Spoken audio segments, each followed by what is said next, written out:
Go ahead, Morgan. Take it away. Okay.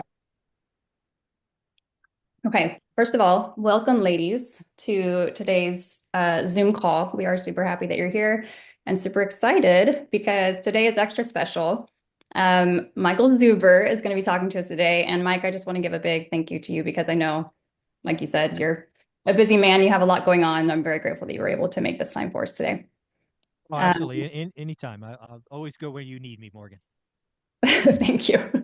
And I know a lot of the women in this group know you, love you, respect you, probably follow you on either YouTube, Instagram, or both.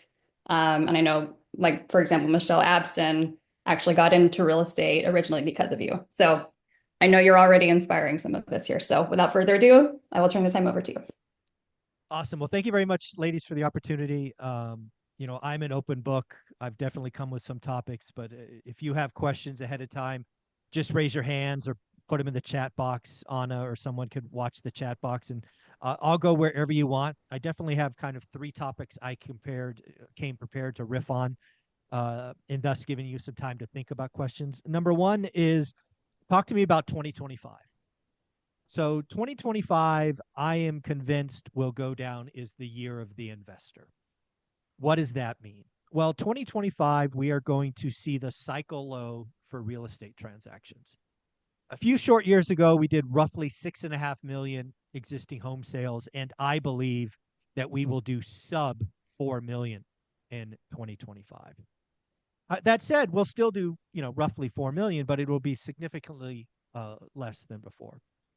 The good thing about this particular recording, which is happening on the 15th of May, is, we're roughly speaking halfway through the year. And if you held on this far, right, you're a broker, you're an agent in mortgage, the year's almost over. And I have good news about 26 and 27 and 28 and 29 and 30, that each of the subsequent years will be better than the preceding year. So, for example, if we do 4 million in 25, we'll do 4.2 in 26. We'll do 4.35 in 27. So, you probably know if you're in the business, you've lost a lot of competition. A lot of competition is left. They went out and became baristas at Starbucks and went to do other things because it's hard. But if you're starting now or you get through 2025, you are going to feast like a Vegas buffet because your competition is going to be gone and people will start transacting more and more. So I would tell you, you're almost there, right? If you're going through hell, as the country song says, keep going, right? You're almost out of this.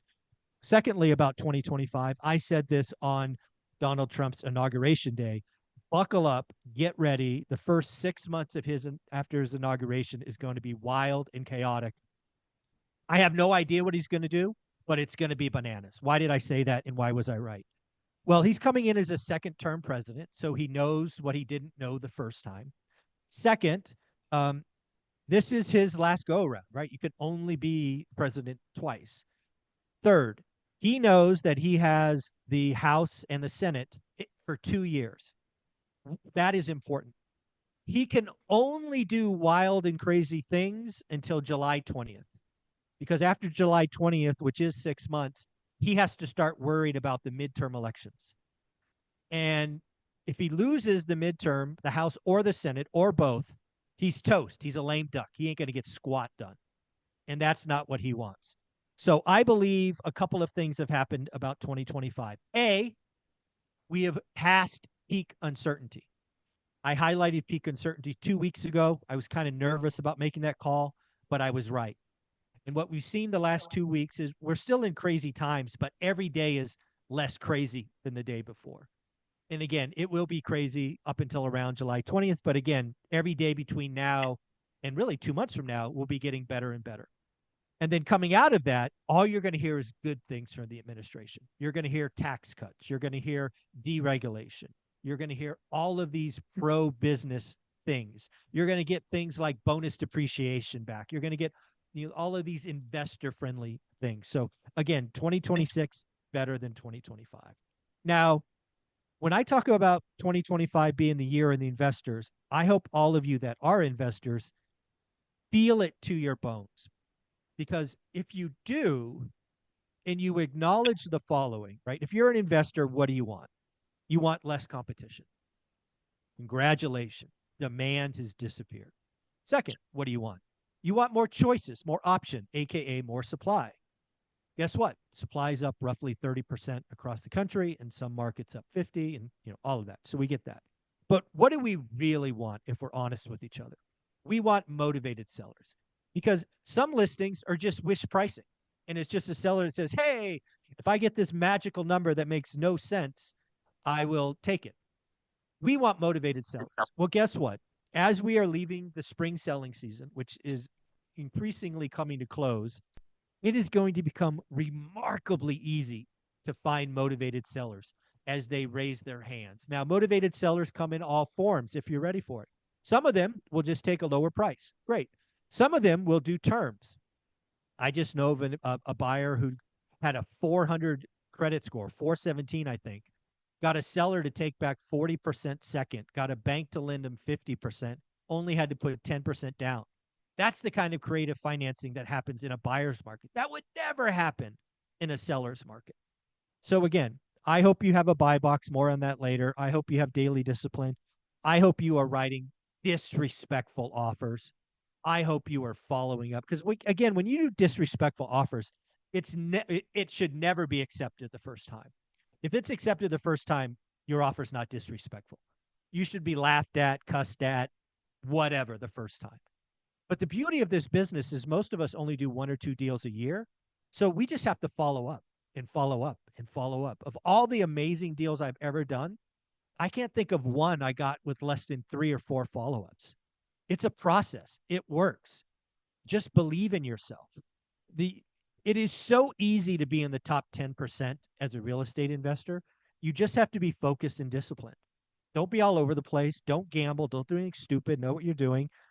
And just it's just like swinging a hammer, right? You just keep hitting that nail and it goes in a little bit by little bit. That's just what this game is. So that's what I have about 2025. I really think some amazing deals. I've actually talked about good and great deals. I think people are going to do deals of the decade and deals of a lifetime in the second half of 2025. Supplies up, demands down, motivated sellers go up. So be encouraged. Be thankful you get a buyer's market. Buyer's markets are rare. They don't last long. The average buyer's market, in my experience, which is nearly 30 years, is about a year to 16 months. We've been in this buyer's market arguably for 5 months. So best case, we got 7 months. Worst case, we got, 13 months. It won't last forever. So take advantage of this. So that's point number one, about 2025.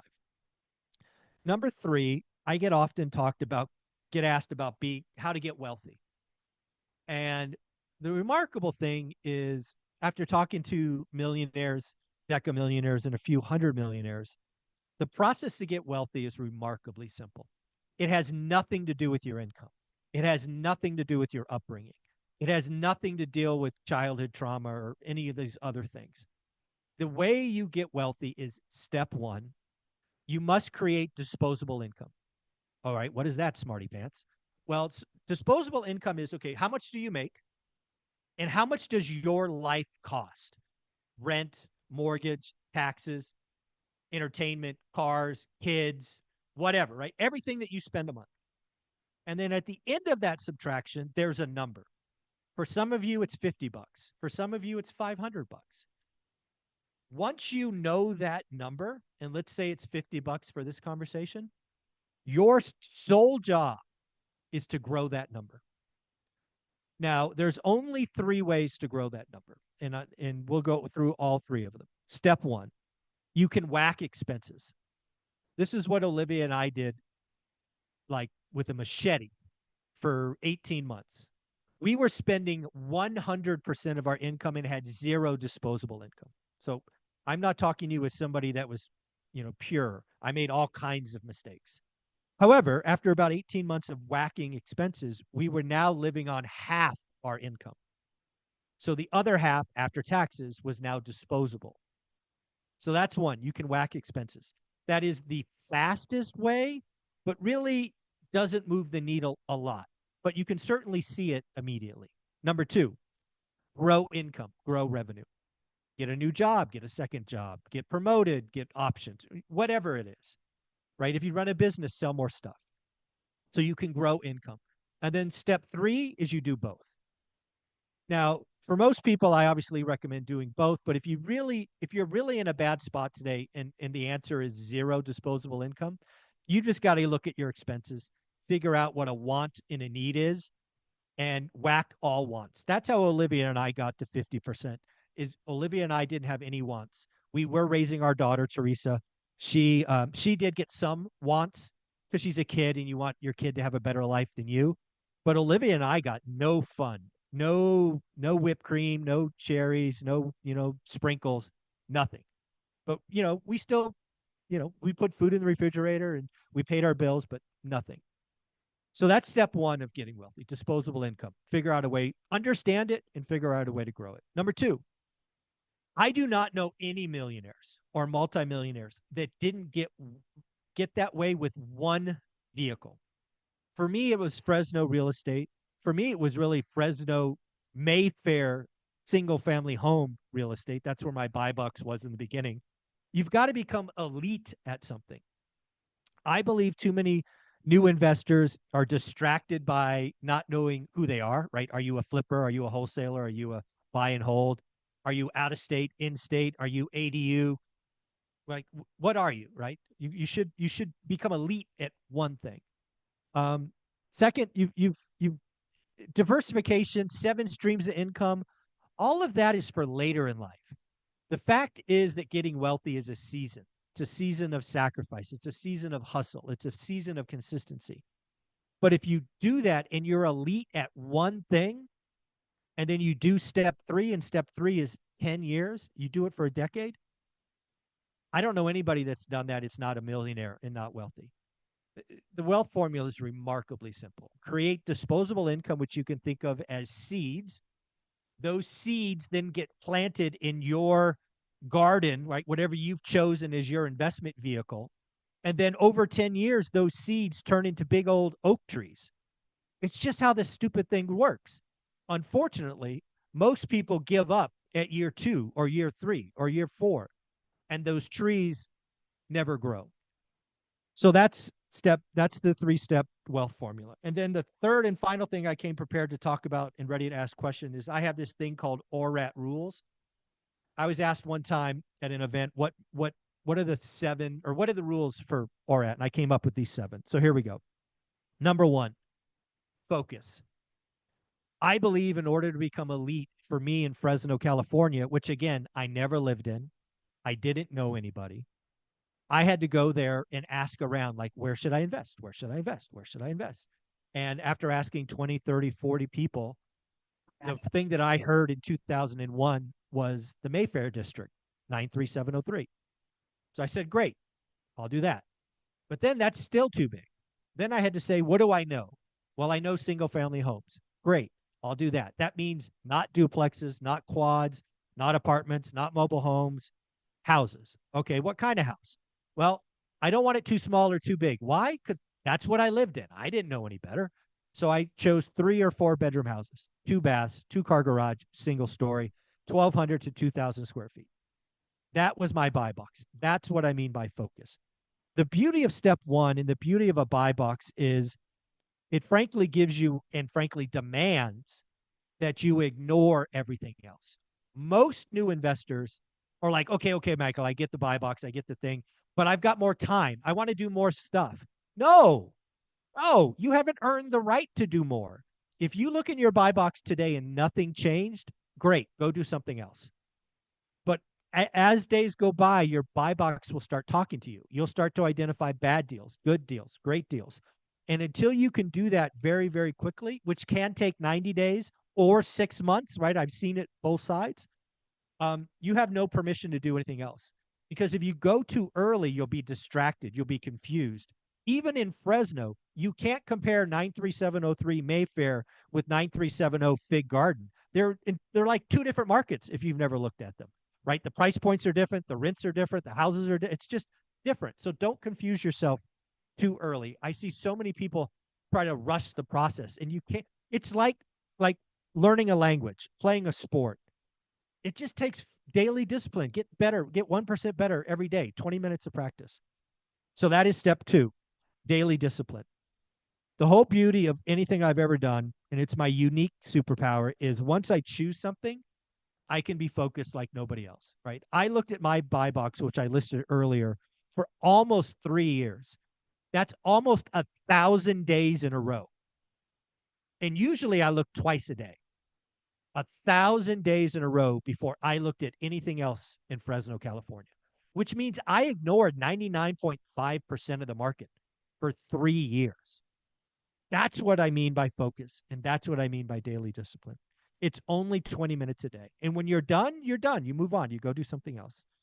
Number three, and this is why networks like this are amazing. This is why working with Michelle Morgan and all the other great ladies on this is vital. I challenge you, I almost demand that you find two new people to talk with every week. You should try to grow your network by two people a week. Because if you can grow by two people a week, that's 100 people a year. Think about that. You do that for 5 years, that's 500 people. And the beauty about real estate investing, which I did not know the first 5 years, is this is a people business, right? The spreadsheet, the math is almost secondary. People, relationships are going to be deal flow.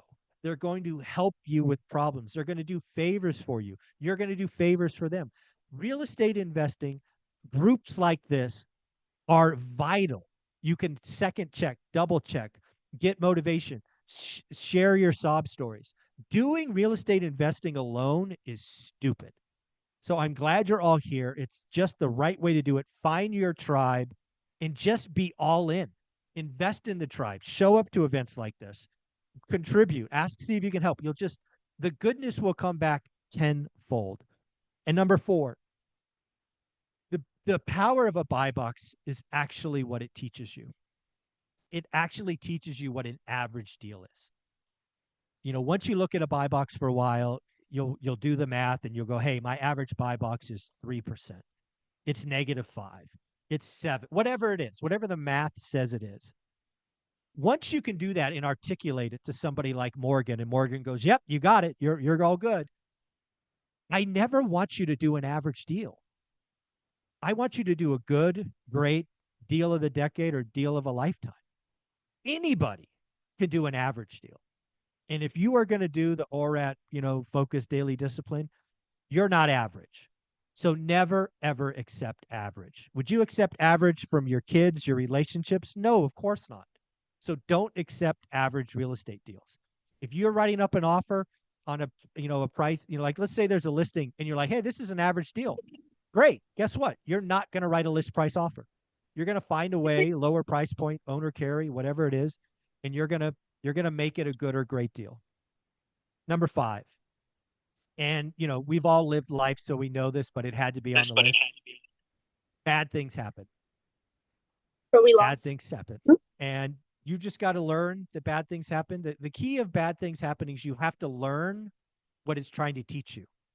Did you do the repair? Did you pay the contractor too much up front? Did you, property manager steal from you? Like, learn the lesson. The most expensive lesson is the one you've got to be taught twice. So again, bad things will happen. It's not all sunshine and rainbows. You're dealing with the public, right? Tenants are public, buyers are public, and some people out there are just crazy. So bad things will happen. Number six, as I said in the Get Wealthy formula, it's a 10-year commitment, right? If you're going to sign up for this and you're going to be committed to this season of life, know that the season is 10 years. But I now interview 10, 12 millionaires on my channel. Most of them are financially free and not working. Most of us got 20, 30, 40 years of financial freedom because we chose a season of sacrifice, a season of investing. So sometimes you find yourself going, hey, is it worth it? I talk to people every day, post content every day that says, yes, it's worth it. And then the final one, and this is a big one, especially in a world that's full of doom and fear and just all of this craziness, is you got to audit your network. Now, what I mean by audit your network is not only the people that you have in your life, like the folks on this phone call, but also if I pulled up your IG feed, or your YouTube feed? Would I just see a bunch of doom porn, or would I see, you know, real talk, like what's really going on? Would it be a positive? Would it fill your cup? If you think of your mind like a glass of clean water, would you put a spoonful of oil, like motor oil, in it? Watching one stupid idiot who produces fear porn for a living is that spoonful of motor oil. Just one spoonful can destroy a gallon of water. What are you doing? Protect yourself. Your mind is worth it. You just need to be around positive people going the right direction. And as I said in rule number 5, bad things happen. There is something different between saying, "Hey, I have to evict a tenant. Hey, I had a water heater go out. Hey, I have a leaky pipe," than just producing fear. And hopefully by then you can tell the difference between fear and doom. So again, those are the 3 things I had: 2025, the market where we are, the 3 steps to getting wealthy, and the 7 ORAT rules. I'll happily take questions or go anywhere you want from here, Morgan. Thank you so much, Mike. Holy cow. Um, does anyone have, well, let's go to the chat real quick. I did see one question in here, so we'll start there. Teresa says, I can't get the bank to loan me anything if I'm in between jobs, but I have disposable income and I want to use it wisely. What are other options? What are other options without going through a bank loan or mortgage loan company? I'll let you Well, handle that. yeah, you can go to a DSCR lender. I speak to DSC lenders all the time that will do those loans. Now, obviously, they're going to do a little bit higher down payment, a little bit higher interest rate, but they will get you in the game. The second one is you can articulate the deal you're doing and look for private money. The private money could come in 2 forms, could be debt or equity. I prefer debt. I don't like having partners, but that's not for everybody. Some people like partners. Frankly, I didn't get a bank loan for 12 years, right? So, I mean, getting a bank loan is a relatively new thing, right? I started in 2001, and from 2006 to 2018, I didn't get a bank loan because no bank would lend to me. And I had millions of dollars in equity, 800 credit score, and had a job. They still wouldn't lend to me. So the fact that banks don't lend to me is not a big deal. I have DSCR lenders that will do with deals in the 6s and 7s. So, just open your mind to DSCR lenders. And you ladies, if you have any questions, you can unmute yourselves and just start talking, or if you want to put it into the chat, that's totally fine too. I do have a couple of questions that came up from me, Mike. What made you choose Fresno? You've probably answered this before, but I would love for you to talk on that again. Yeah, so I mean, the first answer is Olivia, right? Which I wish she was on this phone call so she could answer it. So the first answer is I spent a year. Again, I told you earlier I'm broken. It's my superpower, but it's also a weakness. I looked for 52 Sundays in a row, every Sunday for 52 weeks in the Bay Area, Palo Alto, Sunnyvale, Cupertino, Morgan Hill, all over. And I couldn't find anything that cash flows. And Olivia, being way smarter than me, sat down on week 53 and said, "We're not doing this anymore. We have to do something different." And the next question was, do we go out of state or out of area? I don't like to fly. So we pulled out a California map and we just started drawing circles. What's a half hour away? What's an hour away? What's an hour and a half away? What's 2 hours away? And then finally, Fresno came into view at 2.5 hours.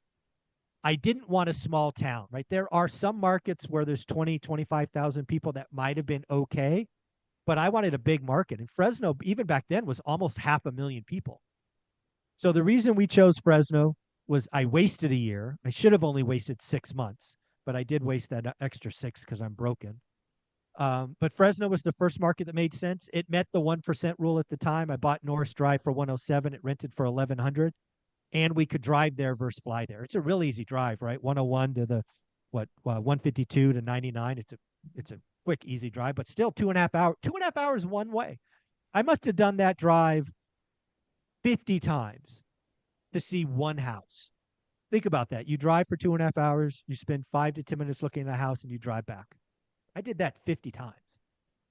That's how committed we were. So that's why Fresno. It was the only market that made sense near me. Yeah, that does make sense. I love it. Thank you for answering that. Mhm. Ladies, I take have a advantage question. of any questions. Yeah, Michelle, go. So for seller finance offered, if the terms are good, like 10 years plus, do you offer more? Well, I come in with the numbers that make sense to me, but yes, there are a couple of things that I pay more for. One is a longer term. I would pay more for 10 years than 5 years, right? The balloon. I would pay more for lower rates. I tell you guys or I've told people about the story of a house on, God, what house was that? I own a few of them, so I don't remember. Oh, I don't remember what the street name was. But anyways, he sold me a house for 130 that was worth 100. Why did I pay 130 or 125, whatever it was? It's because he offered me 30-year fixed rate debt at 0%. Wow. I'll pay for that. Sure. Yeah. Incredible. Right. So, he tells me, like, I spoke to him like 5 years after we did that deal. And he told me on the phone, he's like, dude, I tell my golfing buddies about you all the time. I'm like, really? Why do you talk about me? He's like, well, I tell them about how I scammed this Silicon Valley guy out of 25 grand by making him overpay. And I'm like, that's convenient. You don't tell them about the 30-year money at 0%. I see. He goes, no, that's not important. They don't need to hear that. I'm like, okay, right, you have fun with that. You feel like the big shot, but I Yeah. think I got the better deal on that one. Yeah. I mean, so yeah, I'll pay more for lower debt and longer balloon for sure, Michelle. Okay. Thank you. Good question, Michelle. I'm going back to the chat, Zuber. So Perla says, if I heard correctly, how did you stay motivated when you looked for almost 3 years before making a move? That's a good question. Yeah. So just to be very clear on that, when I say so, we bought 4 houses in 3 years. So we were making moves. I probably wrote 100 offers. I never went back and checked, but I bet you it's really close to 100 offers in 3 years. So again, we got Norris Drive relatively quickly, and then Simpson and Michigan and these other ones. Um, but I just I just couldn't. I was like, this is all I know. Right? Fresno's massive if you're an outsider, and they're all different areas. So I just knew that I had a competitive advantage after the first year in the Mayfair district, and I could find it. And how did I stay motivated? Again, one of my broken features is I saw every offer, every no, every decline as a positive. It's one step closer to yes. I happen to have a sales career for 30 years. I happened to cold call for the first year of my sales career where you made 100 dials a day and you got hung up on most of the time and yelled at the other times. So I'm just used to doing the work and turning a no into a positive. It's like, yep, one step closer to a deal, one step closer to a deal. And after you get a deal like Norris Drive, you have proof of concept, so you know it works. So, and lastly, this is really weird. My big goal was 4 properties. Like one of the things Morgan, Jason Pritchard, the other elites in Fresno have is they can almost see this future in Technicolor. I'm not one of those people, right? I don't have these big goals that are so clear that I can articulate and you believe them. I'm like, dude, I'm just going to get to 4. I'm going to work forever. I'm going to retire after 65 or 67. But my retirement will be better because of these 4 rentals. That was my big, crazy goal. And obviously, we went on to do nearly 200 units, but I, I, I could never envision any more than 4. I mean, that was my big, scary goal. It's like, honey, we're going to do 4. What do you mean we're going to do 4? We've only got 1. I don't know. I just live in the mud, and I'm okay with that. And Mike, when you said you accumulated 3 or 4 properties over the course of those first 3 years, was it like one per year, or did you get them all real close together? How did that? Oh God, if I remember correctly, we got Norris Drive after about 6 weeks of looking. Then we didn't get the next one for like 9 months, and then the next one for almost a year. Because again, I wrote 100 offers, Mhm. and I try to get great deals everywhere I go. So no, it was. I mean, there was yeah, there was at least 9 months between each transaction because I didn't want an average deal. Anybody can buy an average deal. Go on the LMS, write an offer, get a deal. That's not what I wanted. I wanted something below market that would have a positive return. The reason that Norris Drive was better is because they had this big family room, which I converted to a bedroom, which allowed me to get more rent, right? These value add opportunities. So, yeah, no, it was definitely spaced out, at least Yeah. 8 or 9 months between. So pretty significant gaps in between certain deals, which, But I was making offers almost weekly. That's what I right. want people to realize. I Yes. never gave up. Yeah. Going back to your 7 rules, you stayed completely focused and you were consistent and so Broken. on. Yes. Yeah. Broken. Perfect. You're funny. Okay, next one in the chat. Let's see here. Teresa says, do you suggest if this is your first investment to start small and build? Yeah, you want to do something that A is still a proof of concept and B won't bust you out if you don't like it. Because again, real estate investing is not for everyone.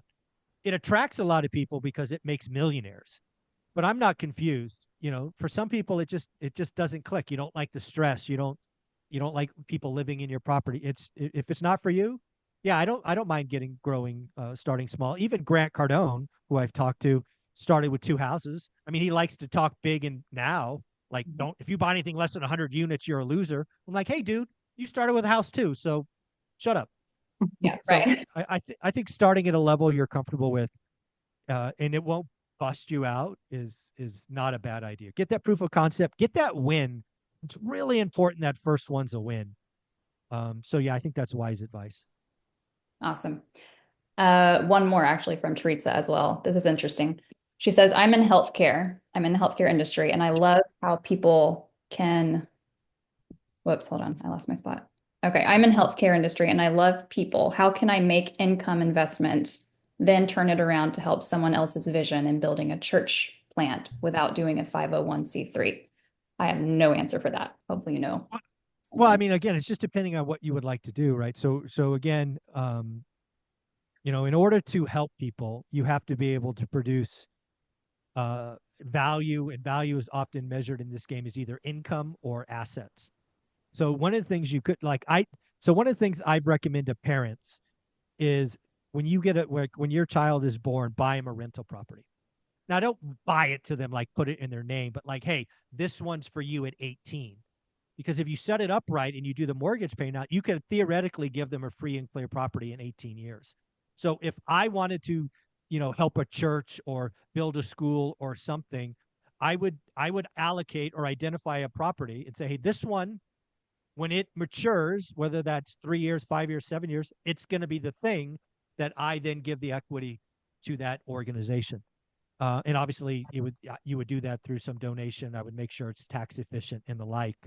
But anytime you have these big monetary goals, um, I would just attach a unit to it. Like a lot of people attach units to, hey, this is the one that's paying my electricity. This is the one that pays my automobile. But there's no reason you can't say, hey, I want to, you know, I want to fund a church for a year in El Salvador, and that's going to cost 10 grand. Well, great. Find a flip, do this, do that. That'll produce the 10 grand, and then, you know, check it off the list. Another question. As after you hit that, 4 property goal, how did those goals change over the years for you guys of what you were wanting to achieve? At that point, I was a deal junkie. And the other thing, again, just to be very clear, I was very lucky that my wife, Olivia, was on board from day one. The other thing we did right is we divided labor. So my job was to find deals and secure capital. Her job was to run the portfolio and manage the cash flow and the business of the portfolio. So she frankly had the harder job, the more detailed job. But at that point, we just became deal junkies. We just kept going. And the thing that should be said here is I got to 8 houses, and that's when 2006 was here. And if you guys don't know about 2006, that was a very important year. I went to an event much like this except it was in person with a guy named Bruce Norris. Bruce Norris had this report called California Crash. As somebody who had lost a lot of money in the stock market, I'm talking 80%, that hurts. I was not up to losing money in my 8 rent because at that time in Fresno, I was a millionaire. But if I lost 80% of it in the California crash, I was not up for that. So what happened, because I went to an event like this and I kept networking, is I realized that Fresno, California houses were overinflated. And you can look this up on Zillow if you wanted. 1818 Norris Drive East 93703. Look it up. I bought it for 107, and 3 years later I sold it for 267. More than doubled. But what I did is I took all that money and moved it into apartment buildings. So in 2006, because I went to one event and I then did my due diligence, I sold, AKA exchanged, all my houses. Over the course of about 9 months, we went from 8 houses to 80 units, all with 1031 exchange. And that is one of the things that exploded our wealth, our cash flow. And frankly, we were unscathed by the Great Recession because we were not in houses, right? That house, Norris Drive, if you look it up, the person that bought it for me, I think paid 263 or 267 or whatever it was. It was foreclosed and sold for 75 grand the next time. It took 15 years for it to get back to the price that I sold it at 263. So you've got to be watching the market. If I was stuck in those 8 homes, I'd still be working. I wouldn't be talking to you today.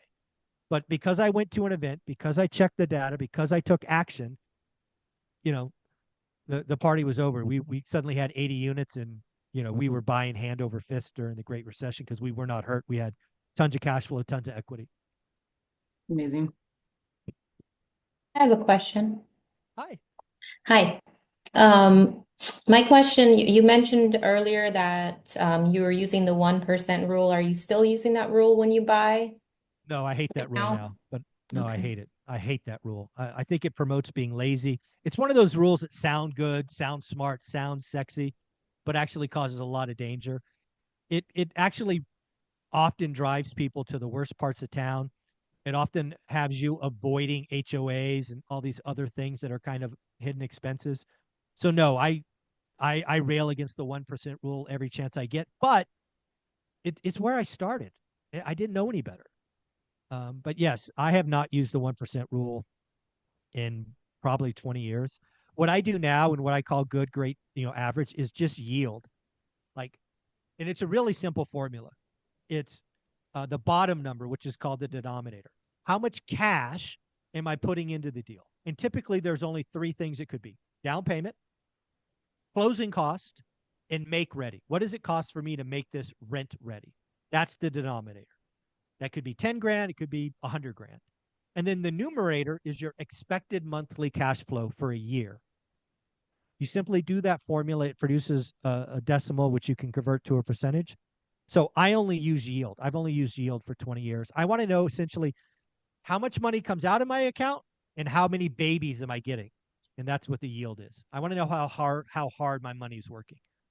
That's what I use today. And is there a certain yield amount that you're looking for that says, yes, this is a deal? Yeah. So every buy box will have an average yield. So let's say your average yield is 5. A good deal would be 7, and a great deal would be 9. So it's always a couple of points above average. Now, the big question is what happens if my average is 0? Let's say you're investing in a market and your average yield is 0. Michael, then a good deal is 2 and a great deal is 4. What should I do? Well, you should probably just keep your money in a savings account making 5%, right? It's just the reality of the world we're in. So again, I'm not telling people to invest. I'm not telling anybody to buy a bad deal. I'm not telling anybody to buy, like, never buy negative cash flow. I call it alligators, right? Never have a property produce negative cash flow. I've done it. Don't do it. It doesn't feel good every month.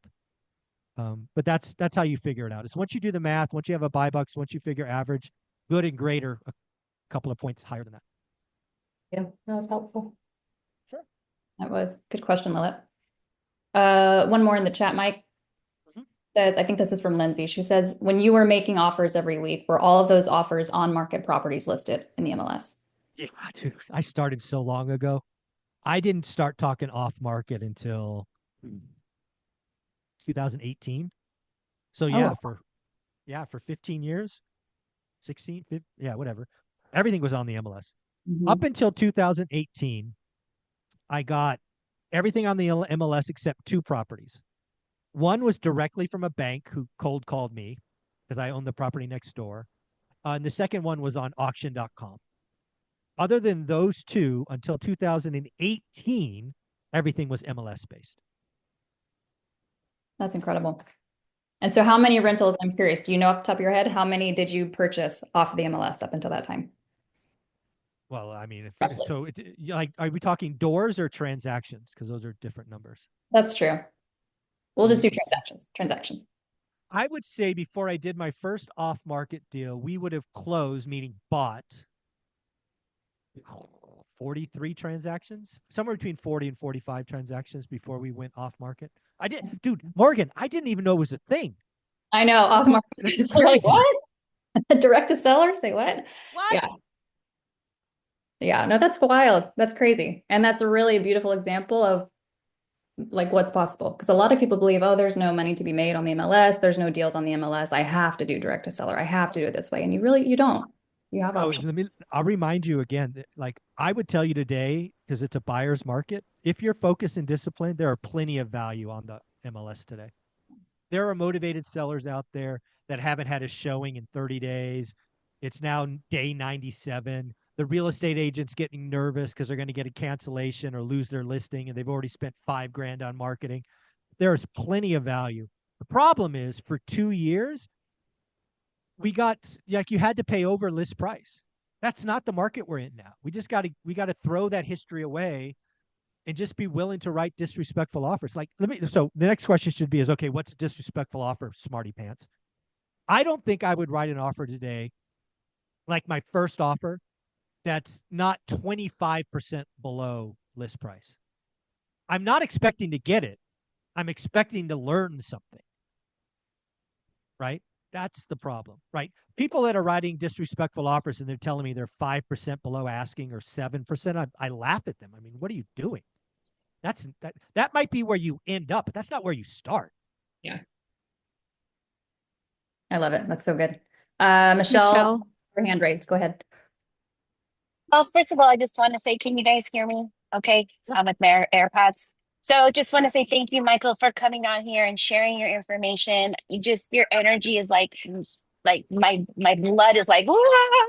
So thank you. Thank you to Anna and Morgan for facilitating this. But Michael, I have a situation where I have put in an offer for a house. It's been sitting for 6 months.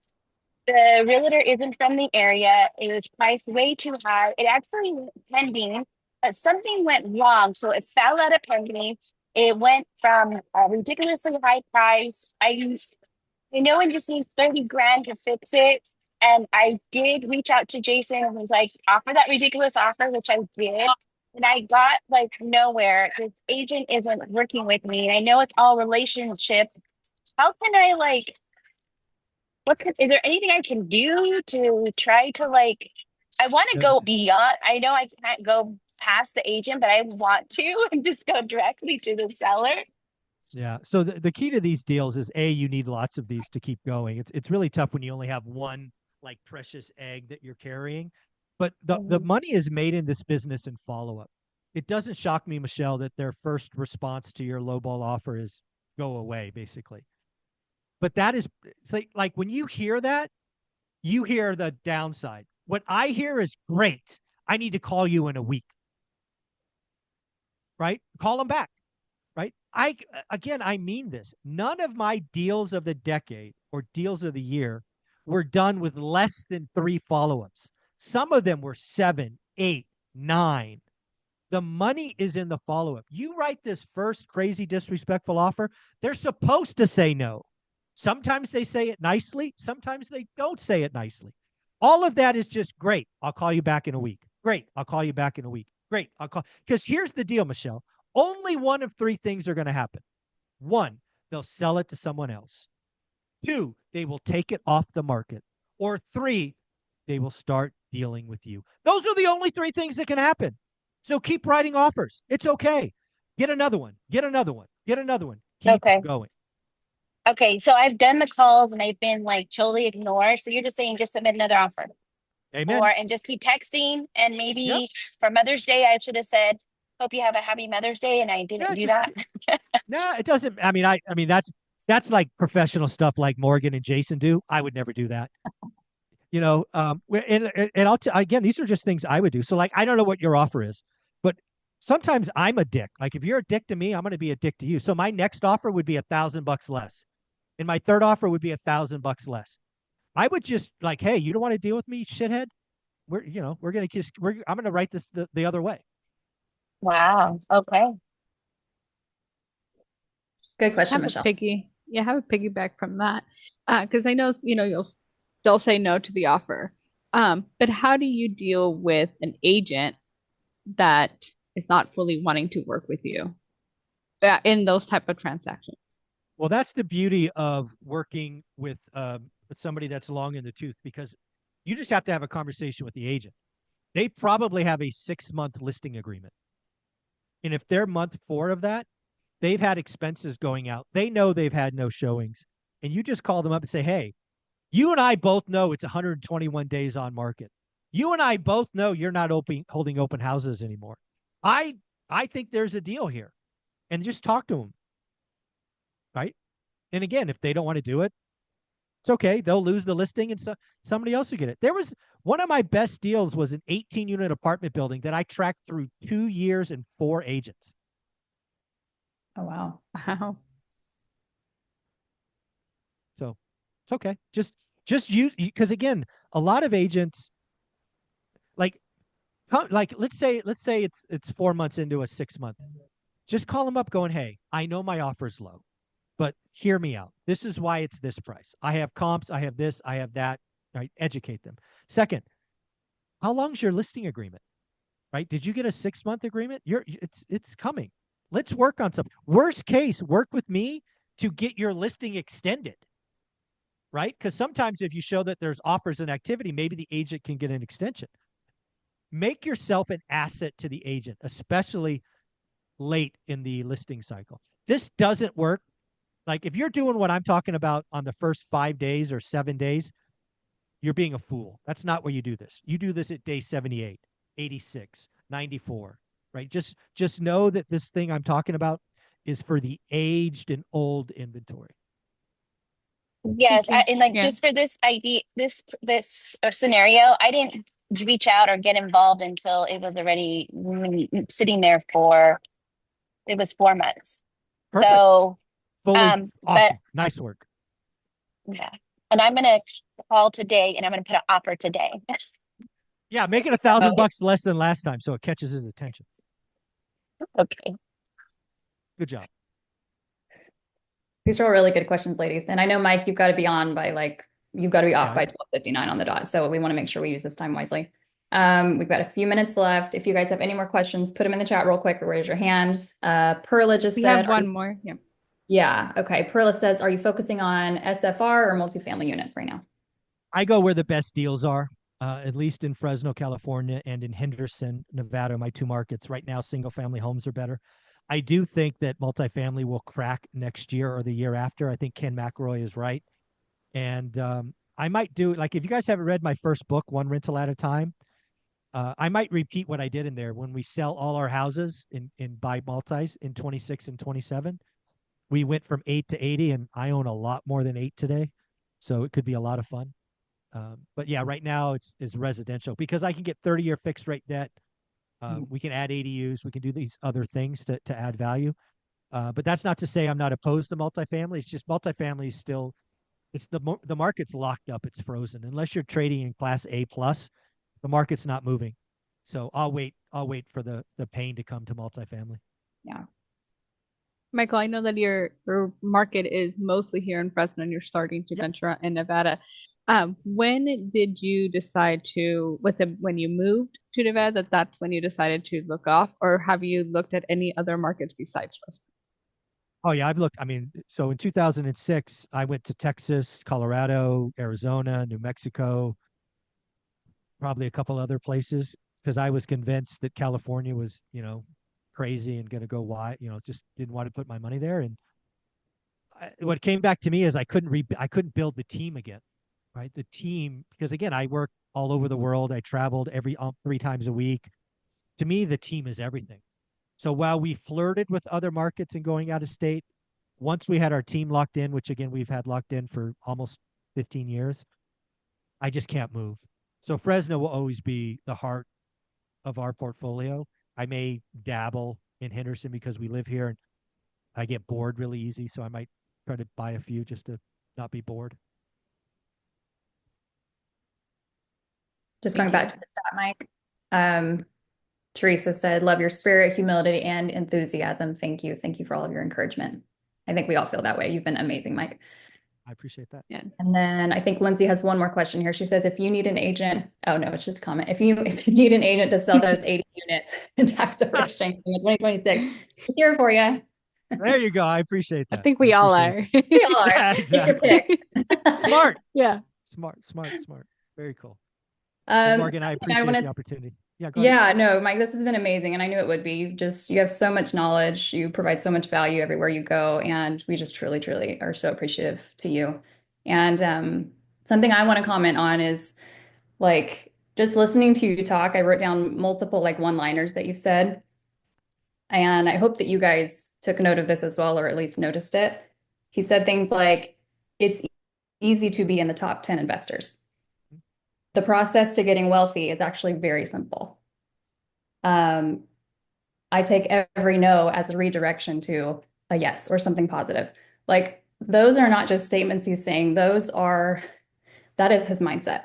Like those are belief systems that he has intentionally developed and worked on over the last 20 years of his life and career. Would you agree with that, Mike? Oh, absolutely. How much it's really of a part what's made it successful. Yes, how much of a part has that played in your success? Being willing to it's everything. Those three things that you listed are everything. If I don't have those, I don't think, because again, if you guys don't know my story, that first property on Norris Drive would have killed most people. Right? We go in, we get a tenant, we do everything right, they screw us for 20 grand. Most people give up. But because we had the right mindset and we were willing to try again, we kept going, and now we're, frankly wealthy. So, I think real estate tests you. Bad things happen. It's rule number 5 for a reason. Learn the lesson, move on, keep going. Yeah, I love that. Yeah, very helpful. All very true. Pearl also says, loved your book and thank you for everything that you do. Yeah, don't forget I got a second book with Jason Pritchard in it. 15 Conversations with Real Estate Millionaires. Jason Oh, yes, and Jen that's Pritchard right. are in that book. Yeah. Can you get that anywhere? Like Amazon, anywhere? Amazon Audible. Yep, it's there. Awesome. Perfect. Did you narrate it yourself? No, I had a buddy of mine do it because I don't read well. I really don't read well. So I had a buddy narrate it. If you guys know who Dion is, Dion Talk Financial Freedom, he read it for me. He read both books, actually. Cool. Oh, nice. Cynthia says, will we be getting the recording today? Yes. Yes, absolutely. Yes, absolutely. Good. All righty, you guys. Any other questions? Mike has 2 more minutes. Otherwise, we'll go ahead and wrap up. Just thank you Thank again. you so much. This was awesome. Thank you. Anytime, Morgan, reach out. I'll be here.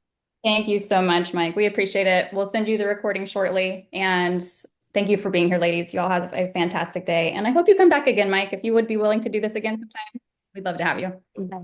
Ask anytime, Morgan. Later. Thank you All so right, much. thank you. Okay. Have a Thank good one. you. Bye.